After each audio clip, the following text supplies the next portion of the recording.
예루살렘에서 여리고로 내려가는 큰 도로가 있습니다.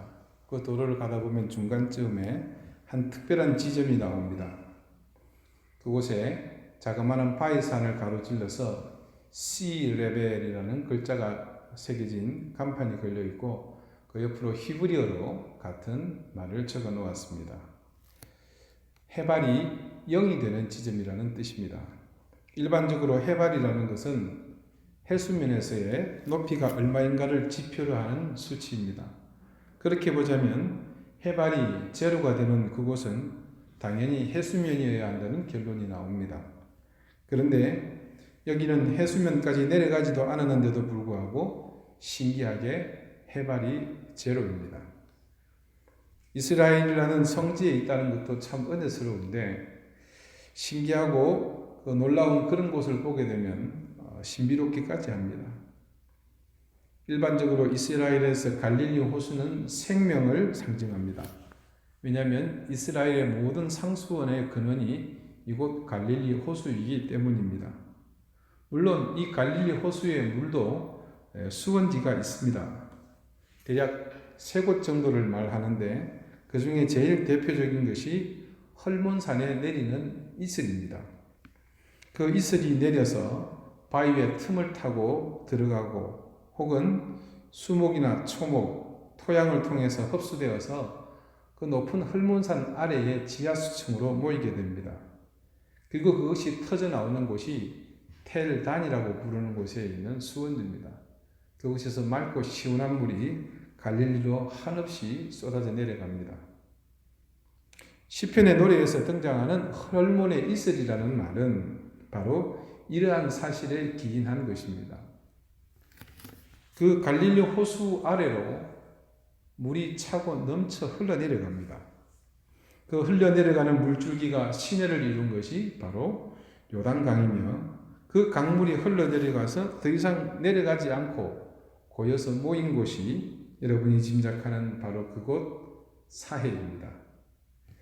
사해의 특징은 물을 받기만 하고 내려보내지 않는다고들 하죠. 그래서 죽은 바다라고 얘기하는 것을 여러분은 들어보셨을 것입니다. 그런데 이 사해가 사실은 그러고 싶어서 그러는 게 아닙니다. 물을 자기도 흘려 내려보내고 싶고 또 그러고 싶지 않은지 내용은 정확하게 모르겠습니다. 그렇지만 지대가 낮기 때문에 물이 내려가지 못하는 것은 엄연한 현실입니다. 여러분, 호수가 무슨 용 빼는 재주가 있어서 지 혼자서 물을 높은 곳으로 올릴 수 있겠습니까? 아까 말씀드린 해발 0이 되는 그 C레벨이라는 지점에서 차로 적어도 한 10분에서 15분 이상을 더 내려갑니다. 그러면 더 이상 갈 수 없는 길을 만나게 됩니다.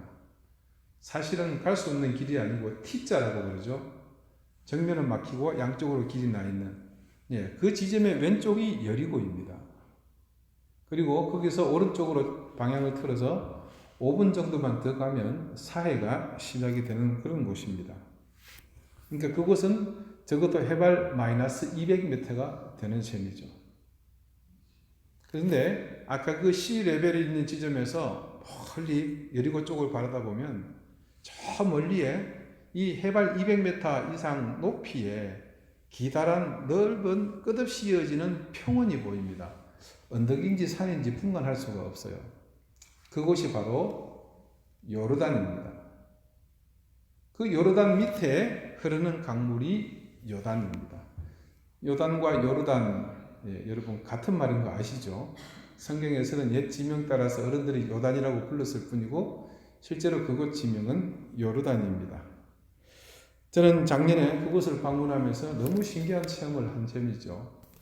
해발보다 훨씬 낮은 지역에 있다는 것이 피부로 와 닿지가 않았습니다. 모세가 바로 그 요르단에 이제 이스라엘 백성을 끌고 와서 머물게 됩니다. 그러니까 요단강이 가로 흐르고 있고 그 넘으니까 이것을 정확하게 남북을 맞춰서 보게 되면 요단강이 흐르고 동쪽에 요르단이 있는 셈이죠. 그래서 성경에서는 요단 동편이다 이렇게 부르는 것입니다. 그곳에 이르러서 이곳 여리고가 있는 가나안 땅, 그러니까 이스라엘을 바라본 그 비스가산 꼭대기에서 모세는 숨을 거두고 말지요. 가나안으로 들어가는 몫은 이제 모세가 아닌 그의 후계자인 여호수아의 몫이 되었습니다. 그들은 그 요단 동편, 즉 오늘의 요르단 지역에서 전열을 정비하고서 모세의 뒤를 이어 지도자로 세워진 여호수아의 진두 지휘 아래 이곳 이스라엘로 들어왔던 것입니다.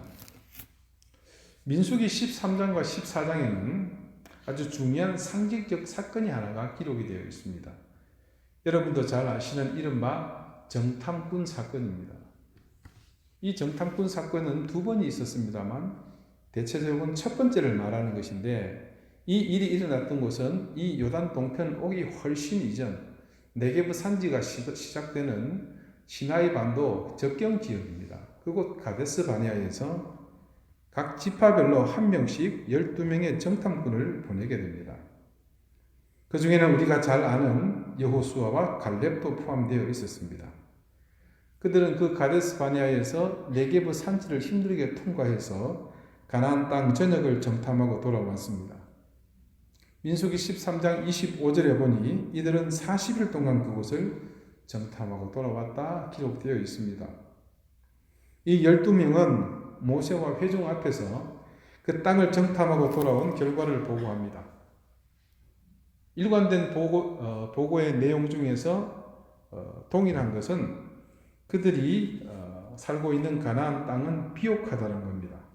그리고 그 땅의 거주민은 강하고 성읍은 견고하고 힘이 크다입니다. 그런데 이런 일반적인 사실을 관찰하고 느끼는 바는 상이했습니다. 먼저 보고한 갈렙은 다음과 같이 증거합니다. 갈렙이 모세 앞에서 백성을 조용하게 하고 이르되 우리가 곧 올라가서 그 땅을 취하자. 너희 이기리라. 이 말이 끝나기가 무섭게 다른 정탐꾼들은 정반대의 주장을 합니다. 그와 함께 올라갔던 사람들은 이르되 우리는 능히 올라가서 그 백성을 치지 못하리라. 그들은 우리보다 강하니라. 이들은 정탐한 땅에 대해서 악평을 늘어놓고 있습니다.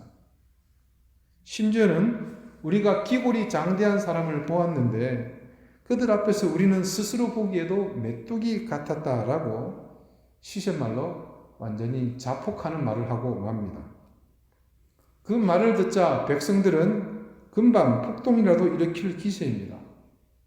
하지만 하나님은 진실을 알고 계십니다. 여호수아와 갈렙을 제외한 10지파의 정탐꾼들이 거짓을 보고했다는 사실을 말입니다. 이때 하나님은 크게 진노하시면서 그들의 불평에 대해 특단의 조치를 내리십니다. 그 조치의 핵심은 그 불평을 늘어놓은 사람들을 가나안 땅에 아예 발을 들여놓지 못하게 하실 심산이었습니다. 민수기 14장 28절 이하에는 그들에게 어떤 혹독한 신발을 가했는지를 잘 증거하고 있습니다. 그 마지막 34절은 이렇게 증거합니다. 너희는 그 땅을 정탐한 날 수의 40일의 하루를 1년으로 쳐서 그 40년간 너희의 죄악을 담당할지니 너희는 그제서야 내가 싫어하면 어떻게 되는지를 알리라 하셨다 하라. 하나님은 그때 이 이스라엘 백성을 가나안에 들이지 않기로 작정하시고 40년을 그 세월을 광야에 머물게 하실 계획을 시작하십니다. 결국 우리가 쉽게 말하는 광야 40년이라는 이 시간은 보편적 이해는 그들에게 있어서 시련과 훈련의 시간이었다. 그렇게 우리는 알고 있습니다만 그보다 더 정확한 엄밀한 원인은 오늘 본문에서 보았듯이 그때 불평했던 사람들이 다 숨이 끊어지기까지 하나님이 기다리신 겁니다. 그 40년의 세월은 그들이 다 죽어갔던 시간인 것이죠. 그런데 하나님은 오늘 모세를 통해서 그때 그 가데스 바니아에서 있었던 그 상징적인 일과 동일한 사건으로 보고 계신 한 가지의 일을 모세를 통해서 책망하고 계십니다. 그 일이 바로 오늘 우리가 읽었던 이 본문에서 일어난 사건입니다. 오늘 본문의 개요는 이렇습니다.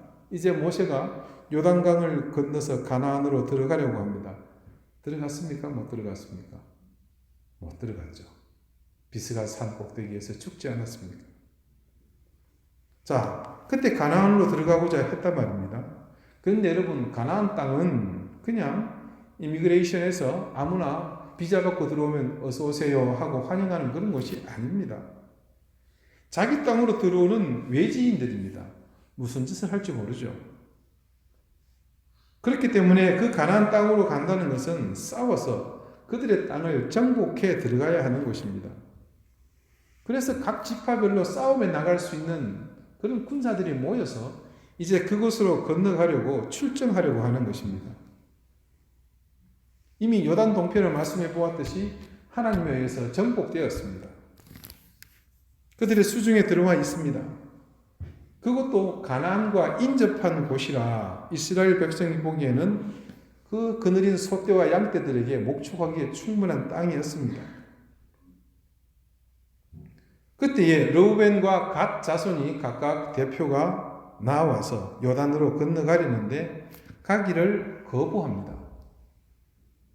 이유는 본문에서 충분히 우리가 살펴봤듯이 이들은 지금 자신들의 생각에 이곳 요단 동편이 충분히 우리가 살기에 적합하다라는 그런 주장입니다. 그러니 힘들게 요단을 넘어서 가나안까지 들어가 필요 없는 싸움을 할 필요가 있겠는가 하는 것입니다. 그들의 주장은 전혀 문제가 없어 보입니다. 그러나 모세의 이야기를 들어보면 틀립니다. 6절이 이렇게 증거합니다. 모세가 갓 자손과 르우벤 자손에게 이르되 너희 형제들은 싸우러 가거늘 너희는 여기 앉았고자 하느냐. 말인즉 우리는 모두가 한 공동체에 있는데 다른 지체들이 모두 싸움에 나가는데 결국 너희는 나가지 않겠다고 하는 것 아니냐는 것입니다. 이것은 엄밀한 의미에서 볼 때 그 민족 공동체에서는 배신의 행위입니다. 모두 위험을 무릅쓰고 전장에 나가고자 하는데 너희들만 안전하게 여기서 혼자 살겠다는 것 아니냐? 그런데 7절은 더 심각한 이야기를 하고 있습니다. 너희가 어찌하여 이스라엘 자손으로 낚십게 하여서 여호와께서 그들에게 주신 땅으로 건너갈 수 없게 하려느냐? 그들의 이 이기적이고 지극히 개인적인 그런 행위가 결국은 전체 공동체로 이어지는 결과로 나타나게 될 것임을 경고하고 있습니다. 오늘 본문을 이어서 8절에서 11절에 이르기까지 모세는 너희 조상들이 가데스 바니아에서 하나님께 불평을 늘어놓으면서 가나안을 정탐하고 온 뒤 그 위협에 주저하며 애굽에서 나온 것을 후회한 그 이야기를 그들에게 상기시켜 줍니다. 결국 그 정탐꾼의 잘못된 보도 때문에 이스라엘 백성이 들어가기를 거부하고 폭동을 일으키려 했단 말입니다.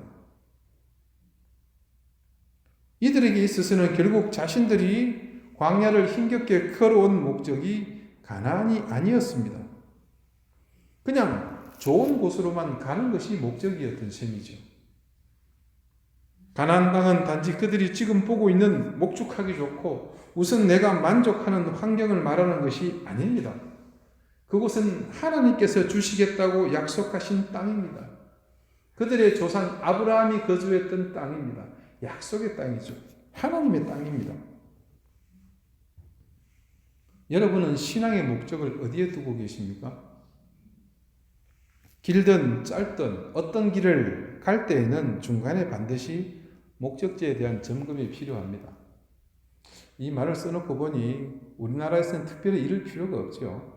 여러분 육지에서나 제주에서 차를 몰고 가다 보면 중간에 목적지를 점검할 필요가 없습니다. 왜 그런지 아세요? 가는 길마다 이정표가 잘 달려 있잖아요. 안내 표시판이. 사실 고개들을 볼 필요도 없죠. 우리는 습관적으로 내비게이션을 켜지 않습니까? 내가 목적지가 어딘지 주목하지 않아도 기계들이 나를 그곳으로 안내를 합니다. 하지만 그런 것이 없던 시절에 아무 생각 없이 길을 가게 되면 무조건 가다 보면 자칫 목적지를 상실하고 다른 방향으로 갈 수 있습니다.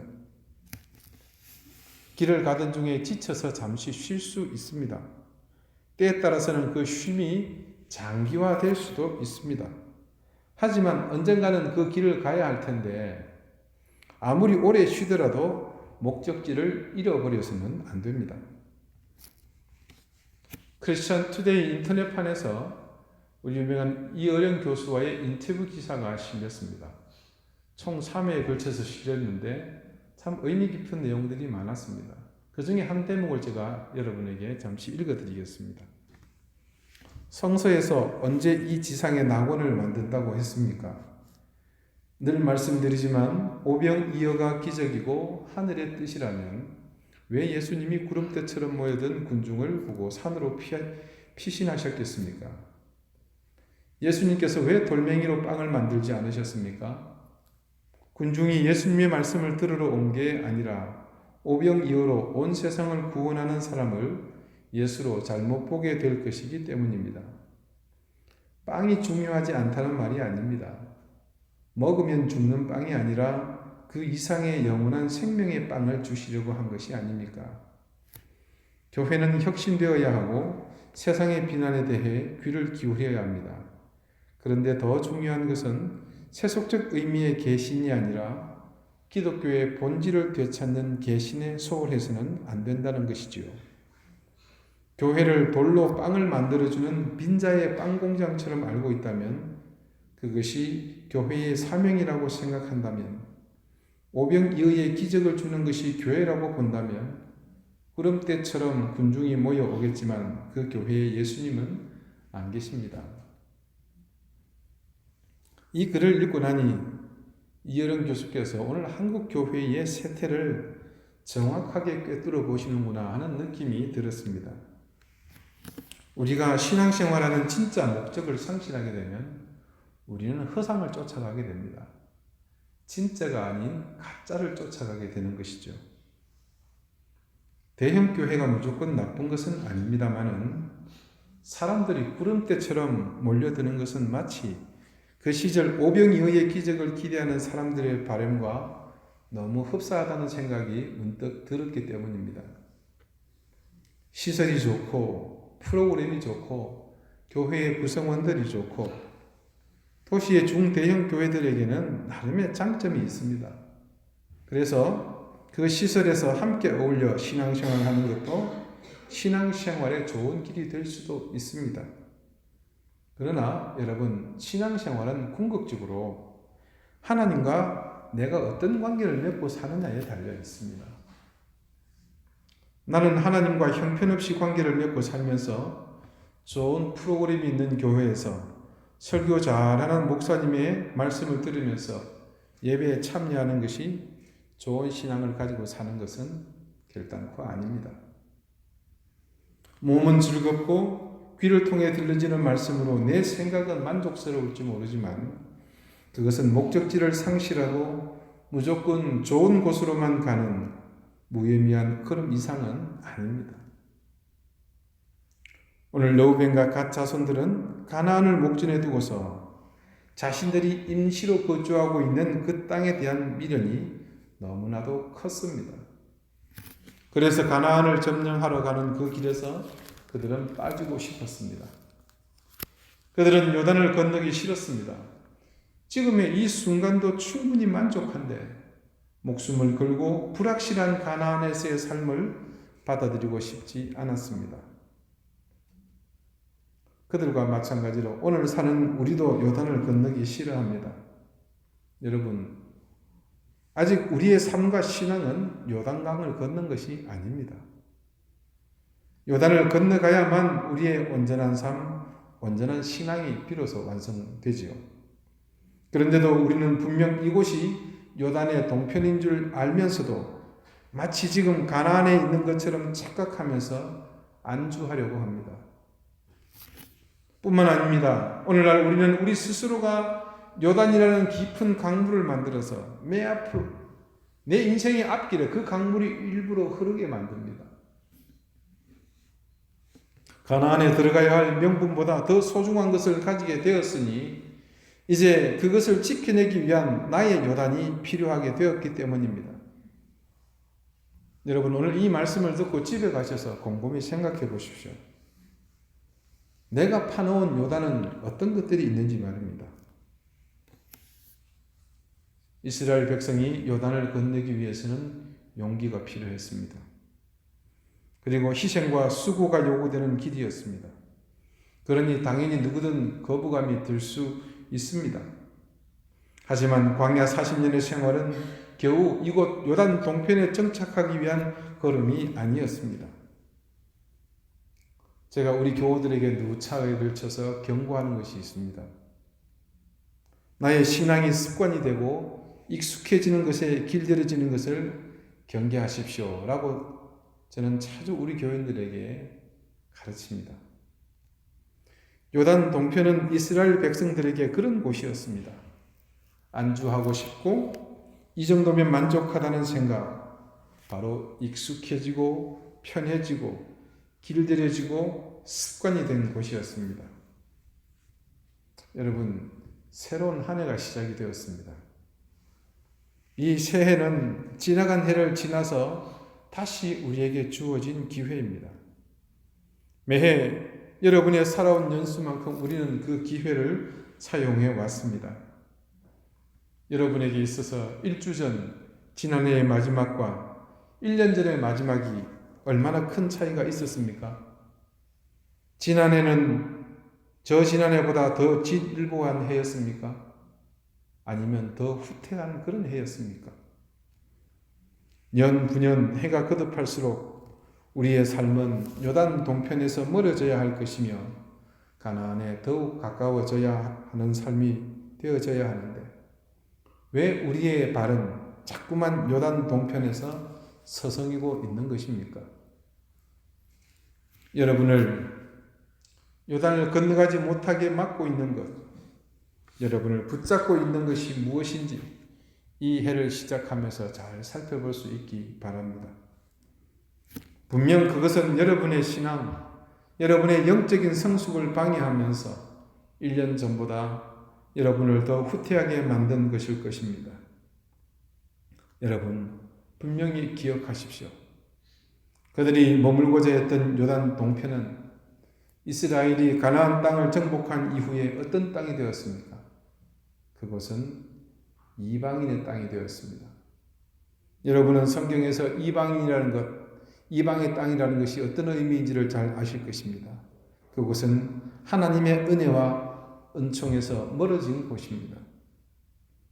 하나님은 우리가 요단 동편에 머물면서 내가 만족하며 그렇게 사는 하나님과 무관한 신앙으로 사는 것을 원치 않으십니다. 힘들지만 요단을 건너길 원하시고 그리고 그 요단을 건넌 후 예비하신 하나님의 손길이 머무는 그 은혜와 사랑의 자리에서 우리가 서 있기를 원하십니다. 기도드리시겠습니다. 주님, 우리는 모두가 가나안을 향해 가는 신앙의 여정이 있는 순례자들입니다. 잠시 머물고 지나가는 곳에 우리의 마음과 생각이 주저앉지 않게 하시고 매 순간 습관과 길들여진 삶에서 벗어나 우리의 영적 가나안을 향한 여정을 걸어가게 하옵소서. 2018년 주님께서는 우리에게 새로운 기회를 주셨습니다. 이제는 결단하며 일어서게 하옵소서. 이 요단의 동편에 머물면서 하나님과 멀어지는 삶을 살 것인지 아니면 수고하고 결단하며 희생하고 노력하며 요단을 건너갈 것인지 해마다 반복되는 이 주저함을 이제는 그치게 하여 주시옵소서.